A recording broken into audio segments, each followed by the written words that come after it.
त्यांच्या स्पीडवरूनच कळतंय की ते कॅन्डिडेट आहेत आणि ते त्यांच्या वॉकवरनं वाटतंय ते मोठ्या मताने निवडून येणार आहेत.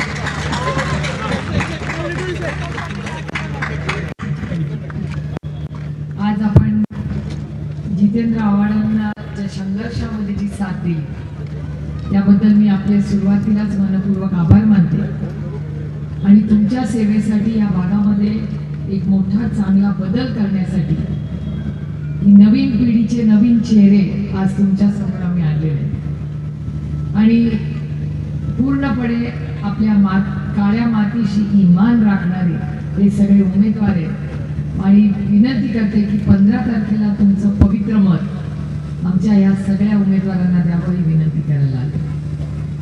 ठाणा, कळवा, मुंब्रा हा संपूर्ण भाग आमच्या मनात जेव्हा येतं तेव्हा जितेंद्र आव्हाडांशिवाय ते पूर्ण होत नाही. या भागात आदरणीय पवार साहेबांबरोबर चांगल्या आणि वाईट दिवसात कोणी साथ दिली असेल तर ती जितेंद्र आव्हाडांनी दिली हे आम्ही कधीच कोणी विसरणार नाही.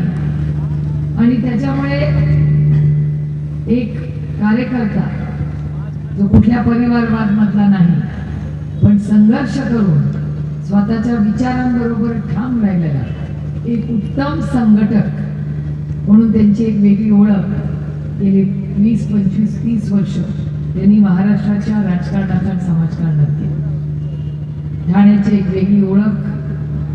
मी विचार करत होती इथे येताना मी खूप वर्ष ठाण्याला येते तेव्हा ठाणा मुंबई एक नव्हतं. ठाण्याला जायचं म्हणजे असं वाटायचं अरे बापरे ठाण्याला म्हणजे दुसऱ्या गावाला जायचं. आता दिवसातून 2 वेळा नाही 3 वेळा तुम्ही ठाणा मुंबई करता. पण त्या काळात ठाणे एक छोटंसं शहर होतं. मुंबईचे रिटायर लोक ठाण्याला राहायला यायचे. ठाण्याला एक वेगळी संस्कृती होती आणि आजही आहे.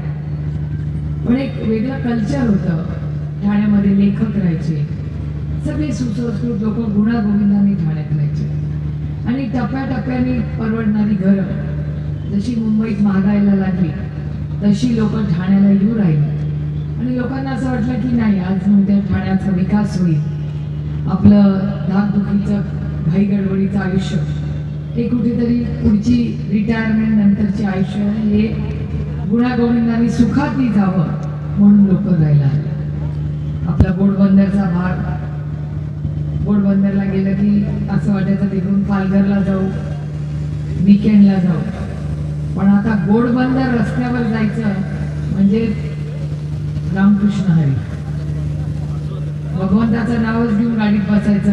घोडबंदरच्या त्या भागात किती तासांनी पोहोचू हे माहिती नाही. आणि सातत्याने इथलं स्थानिक नेतृत्व सांगत राहतं की घोडबंदर रस्त्यासाठी निधी आलाय, पडलाय, पण काम पूर्ण होत नाही. आणि किती वर्ष मला सांगा एकाच विचाराची सत्ता आहे ना.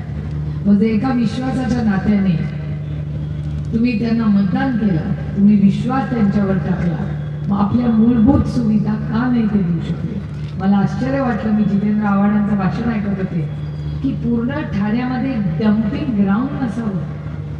म्हणजे मला विश्वासच बसत नाही की एवढ्या मोठ्या शहरामध्ये एवढं शहरीकरण झालं, मग यातल्या मूलभूत सुविधा का नाही झाल्यात मला सांगा. आणि मला गंमत या शहराची वाटते की एवढा विकास झाला, खूप लोक मोठे झाले, त्यांच्या छोट्या गाड्या मोठ्या झाल्या, त्यांची छोटी घरं बिल्डिंग पर्यंत पोहोचली, पण सर्वसामान्य माणसाच्या आयुष्यात चांगला बदल झाला नाही.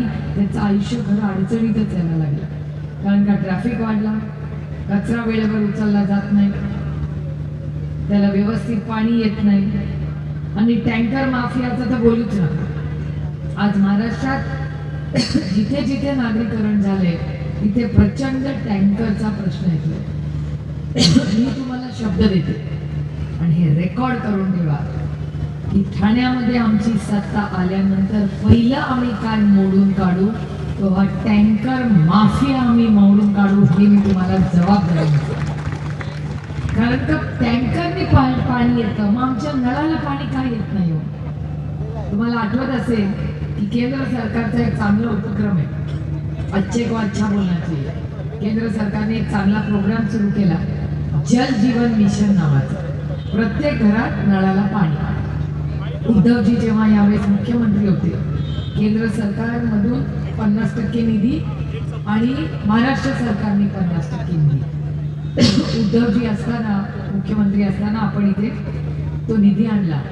1-2 नाही, 30,000 कोटी रुपयाचा निधी आणला. किती?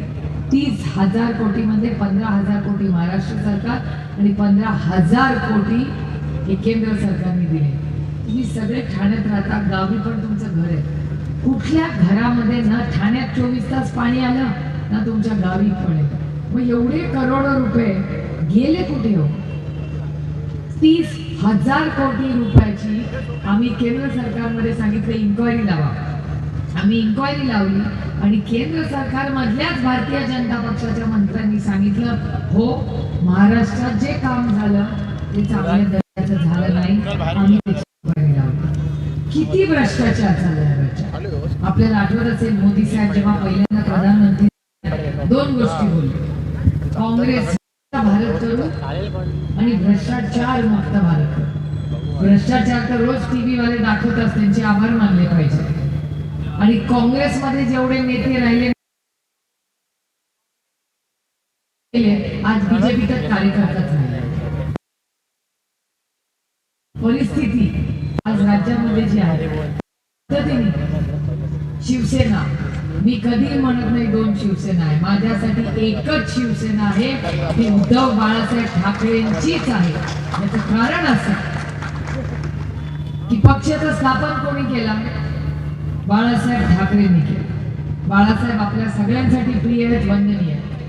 बाळासाहेबांनी जेव्हा पक्ष स्थापन केला, बाळासाहेब हयात असताना बाळासाहेबांनी स्वतःचा उत्तराधिकारी हे उद्धवजी होती हे बाळासाहेब स्वतः व्यासपीठावर बोललेले.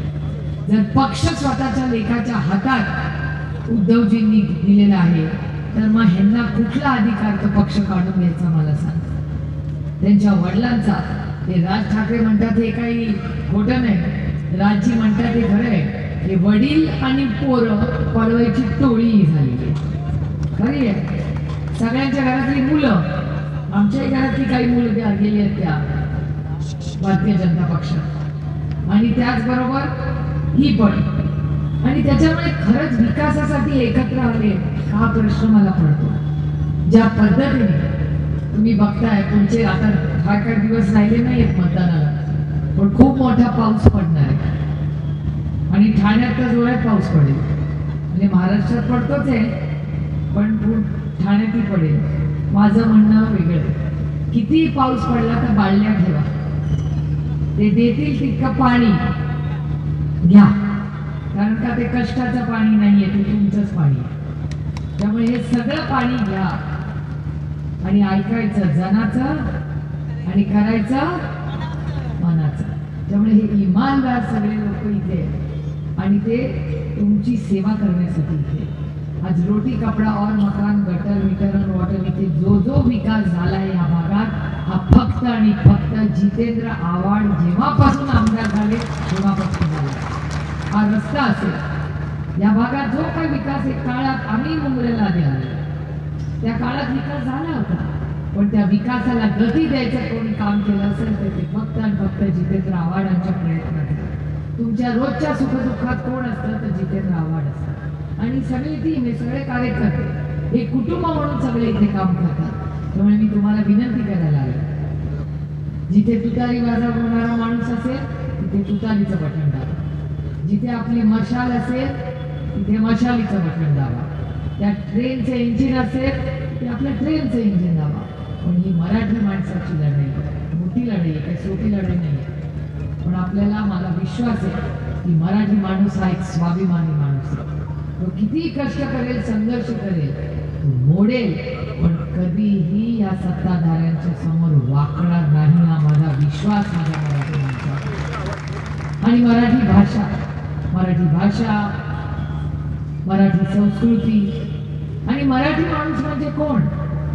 एक लक्षात ठेवा, मराठी माणूस म्हणजे जो कैलासवासी यशवंतराव चव्हाणांनी सांगितलेला मराठी माणूस, जो महाराष्ट्रात राहतो तो मराठी माणूस. त्यामुळे जे जे महाराष्ट्रात राहतात ते सगळे मराठी आहेत, हे कैलासवासी यशवंतराव चव्हाणांचं वाक्य. त्याच्यामुळे आपण सगळ्यांनी मिळून, तुम्ही ठाणे करा, तुम्ही संघर्षाच्या काळात ज्या पद्धतीने जितेंद्र आव्हाडांच्या बरोबर उभं राहिला, तसंच आमच्या या सगळ्या नवीन चेहऱ्यांच्या मागे उभं राहा. मी तुम्हाला शब्द देते की हे तुमच्या दैनंदिन आयुष्यात, मग तुमच्या घराच्या आजूबाजूचा कचरा असेल, पाण्याचे प्रश्न असतील, ट्रॅफिकचे प्रश्न असतील, शिक्षणाचे प्रश्न असतील, हेही सोडवतील. चांगल्या दर्जाच्या शाळा या म्युन्सिपल कॉर्पोरेशनमध्ये झाल्याच पाहिजेत, कारण का शिक्षण खरंच मानतं. म्हणजे माझ्या मुलीचं मी गंमत म्हणून तुम्हाला सांगते, माझी मुलगी कॉलेजमध्ये शिकली. तुम्हाला आश्चर्य वाटेल की तुमच्या मुलांचा महिन्याचा जेवढा खर्च असेल ना फीचा शाळेमध्ये, तेवढ्यात माझी मुलगी ग्रॅज्युएट झाली. मला सांगा, वर्षाला आता 15,000 असतो की नाही? किती फी असते शाळेला आता? किती फी भरतात ताई तुम्ही वर्षाची? किती भरता एक वर्षाची? किती भरता? होय, माझ्या मुलीचं कुठली? तुमच्या किती? 27. किती? ह्यांचं 57,000, 57,000 ह्यांच्या लेकीचं एक वर्षाची फी आहे. माझी मुलगी 3 वर्षात ग्रॅज्युएट झाली. 5,000 15,000 रुपये डिग्री मिळाली. आणि ह्यांची लेख म्हणजे माझ्या मुलीला 5 डिग्र्या मिळाल्या असत्या एवढ्या खर्चात. महागाई वाढली आहे ना, नाकारून चालणार नाही. पण चांगल्या दर्जाचं स्वस्त शिक्षण आपली सत्ता या कॉर्पोरेशनमध्ये आली तर प्रत्येक मुलाला टॅबलेट आणि चांगल्या दर्जाचं शिक्षण मोफत आम्ही देऊ. हा शब्द मी तुम्हाला देते. हे सगळं रेकॉर्ड करून घेऊ. कारण का ते बजेट आहे ना, मला एक सांगा, यांना ब्रिज बांधायला बजेट आहे. मी काय त्या मेट्रोच्या विरोधात नाही, जरूर करा, रस्ते करा, मेट्रो करा. पण मला एक सांगा, रस्ता सुरू होतो 1,000 रुपयाने आणि जेव्हा पूर्ण होतो त्याचा खर्च 10,000 रुपये झालेला असतो. असतं की नाही? मग एवढं कॉस्ट एस्टिमेशन होतं कुठे? मग तुम्ही जेव्हा ऑर्डर दिली तेव्हा 1,000 रुपयात होतो, मग नंतर शेवटी 10,000 रुपये, मग 9,000 रुपये जातात कुठे? मग ते इलेक्शनमध्ये पावसाच्या रूपातून येतात ना. ह्याला लोकशाही म्हणत नाही. त्यामुळे ही खूप मोठी लढाई आहे आपली. आणि ह्या सगळ्या प्रक्रियेमध्ये चांगलं शिक्षण आणि चांगलं सेवा, तुम्हाला आरोग्य सेवा. मी ज्या मतदारसंघातून येते, बारामती लोकसभा मतदारसंघात पुण्याचा बराचसा भाग आहे. तुम्हाला माहिती आहे एक्सरे आणि सोनोग्राफीला किती पैसे लागतात माझ्या मतदारसंघात? 10 रुपये. 10 रुपयात सोनोग्राफी करतो आणि 10 रुपयात आम्ही एक्सरे काढतो. अतिशय उत्तम पद्धतीने तिथे खडक वाचल्यात आमचे सगळे सरकारी काम करतात.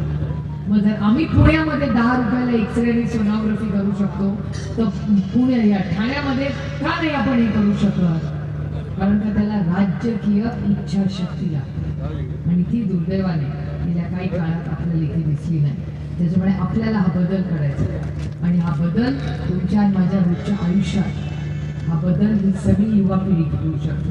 त्यामुळे तुमचं पवित्र मत मी हीच विनंती करायला लागली. पण रात्र वैरेची 3-4 दिवस काय जे धुमाकूळ घालू देतात ना, काय फरक पडत?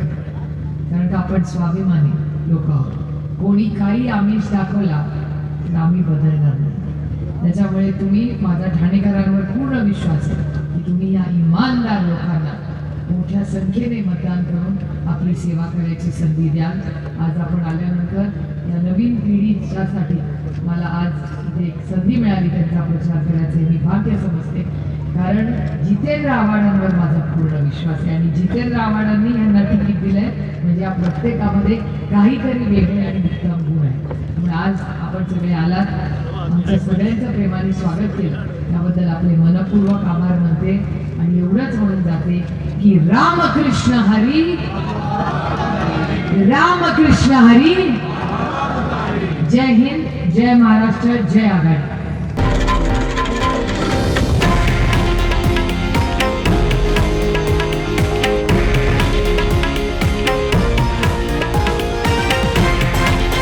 हे आहे देशातील नंबर 1 न्यूज नेटवर्क आणि आपण पाहत आहात TV9 मराठी, एकमेव.